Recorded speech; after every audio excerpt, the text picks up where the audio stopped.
Mandir.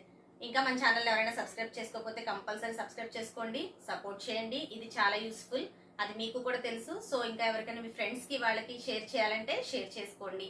So ఈ రోజు ఏంటి టాపిక్ అంటే ఆల్రెడీ మీరు thumbnail లో చూసే ఉంటారు. మనం డిగ్రీ హిందీ సెమిస్టర్ 2 చదివే వాళ్ళకి సెకండ్ లాంగ్వేజ్ హిందీ ఎవరైతే ఉన్నారో వాళ్ళ కోసం ఎగ్జామ్స్ దగ్గర పడుతున్నాయి కనుక సో ఆల్ యూనివర్సిటీస్ ఒకటే సిలబస్ ఇస్తారు మనకి. చాలా హ్యాపీగా సింపుల్ సిలబస్ ఇచ్చారు, ఈజీ సిలబస్. సో అందులో ఇంకా ఈజీగా చేసేయడానికి నేను ఈ రోజు మీ ముందుకు వచ్చాను. మనకి సెమిస్టర్ కి ఏం ప్రిపేర్ అవ్వాలి, ఇంపార్టెంట్ ఏంటి, A+ ఏం చదివితే వస్తుందని చెప్పడానికి వచ్చాను. సో ఆల్రెడీ టెక్స్ట్ బుక్ నేను మీకు చూపించాను, మళ్ళీ చూపిస్తున్నాను. ఇదే మన Hindi text book, new syllabus వాళ్ళకి ఈ ఇయరే.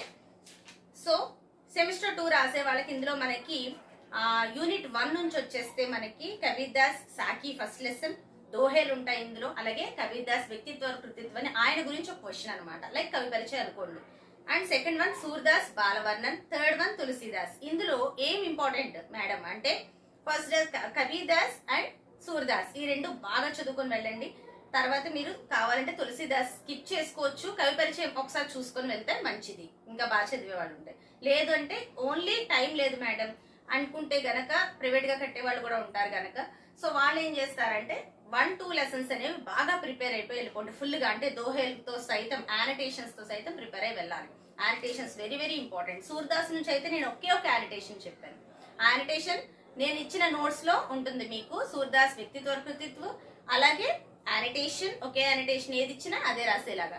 నెక్స్ట్ మనకు వచ్చేసి బాలవర్ణన్ అనమాట, బాలకృష్ణిక వర్ణన్. సేమ్ చాలా సింపుల్ ఆన్సర్స్ నేను అందులో ఇవ్వడం జరిగింది. నోట్స్ ఆల్రెడీ నేను మీకు చూపించాను, వీడియో అప్లోడ్ చేశాను, చాలా మంది చూసారు. చూడడమే కాకుండా కొంతమంది దాన్ని పర్చేస్ చేశారు కూడా. సో ఎవరైతే నోట్స్ దగ్గర పెట్టుకున్నారో వాళ్ళందరూ కూడా, ఇంకా ఎవరు తీసుకోలేదో వాళ్ళు కూడా తీసుకోండి, మెయిల్ చేయండి నాకు, ఆ నోట్స్ నేను పంపిస్తాను. నెక్స్ట్ అది ఓన్లీ 100 రూపీస్ మాత్రమే. A+ అనేది పక్కా వస్తుంది అందులో ఆన్సర్స్. మీరు అక్కడ ఎగ్జామ్ లో అటెంప్ట్ చేస్తే చాలు, ఓకే. సో ఎవరి నెక్స్ట్ నేను ఈ వీడియో తర్వాత వీడియోస్ అన్ని కూడా ఆ మెటీరియల్ లో ఉన్న మొత్తం సిలబస్ అంతా కూడా ఈజీగా ఎక్స్ప్లెయిన్ చేసేస్తాను, ఓకేనమ్మా.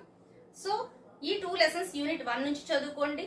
తర్వాత యూనిట్ 2 నుంచి మాతృభాషకి ప్రతి, తర్వాత భారతేందు హరిశ్చంద్ర గారు రాసింది, భారతేందు హరిశ్చంద్ర గారి కవి పరిచయము ప్లస్ ఆ సారాంశం. మా నోట్స్ లో ఉండేది ఆ రెండే ఉంటాయి, ఆ రెండు మీరు చదువుకుని వెళ్తే చాలు. Next Bhikshuk is important lesson, Suryakant Tripathi Nirala గారు కవి పరిచయం, అలాగే భిక్షుక్ సారాంశం కూడా చాలు. నెక్స్ట్ యూనిట్ 3 నుంచి వచ్చేసి 3 నిబంధన్స్ ఉంటాయి. ఆ నిబంధన్స్ మీ చాయిస్, ఎనీ 2 ఏమైనా ఒక 2 ప్రిపేర్ అయితే సరిపోతుంది, అది మీ ఇష్టం, ఏది ప్రిపేర్ అయినా పర్వాలేదు. 3 అయితే నేను ఎక్స్ప్లెయిన్ చేస్తాను. నోట్స్ అయితే 3 నిబంధనలు కూడా షార్ట్ కట్ లో, అంటే మీకు ఇచ్చే నోట్స్ లో నేను యూనిట్ 1 లో 3 లెసన్స్, 2 లో 3 లెసన్స్, అలాగే నిబంధనలు కూడా ఆ నోట్స్ లో ఇంక్లూడ్ అయి ఉంటాయి.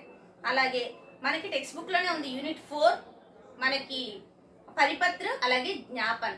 సో పరిభాష కంపల్సరీ రాయాలి, 4 మార్క్స్ అడగచ్చు లేదా 10 మార్క్స్ అడగచ్చు. జ్ఞాపన్ ఆ 2 ప్రిపేర్ అవ్వండి చాలు, అది సూచన మీరు పక్కన పెట్టుకోవచ్చు. ఆ 2 ప్రిపేర్ అవ్వండి, పరిపత్ర జ్ఞాపన్. తర్వాత ఇంకో 2 questions, 7th question and 9th question is important in unit 4, okay. And next I explain after next videos, okay. Unit 4 text book లో నుంచి ఎక్స్ప్లెయిన్ చేస్తాం. నెక్స్ట్ యూనిట్ 5 వచ్చి ట్రాన్స్లేషన్ అనేది సెంటెన్సెస్ అనేవి ప్రిపేర్ అవ్వండి, టెక్స్ట్ బుక్ లో ఉన్నవి. అలాగే పారాగ్రాఫ్స్ చూసుకోండి, కావాలంటే అది కూడా ఎక్స్ప్లెయిన్ చేయడానికి ట్రై చేస్తాను టైం ఉంటే. మీరు ఓన్ గా కూడా రాసుకోవచ్చు, బట్ ఎప్పుడంటే మీనింగ్స్ తెలిసినప్పుడు మాత్రమే. సో అందుకని మీనింగ్స్ మనం ప్రతి దానికి తెలుసుకోవాలి, okay. So these are the important topics for our semester exams for semester 2 students, degree students. All the best all of you. Thank you very much. Bye.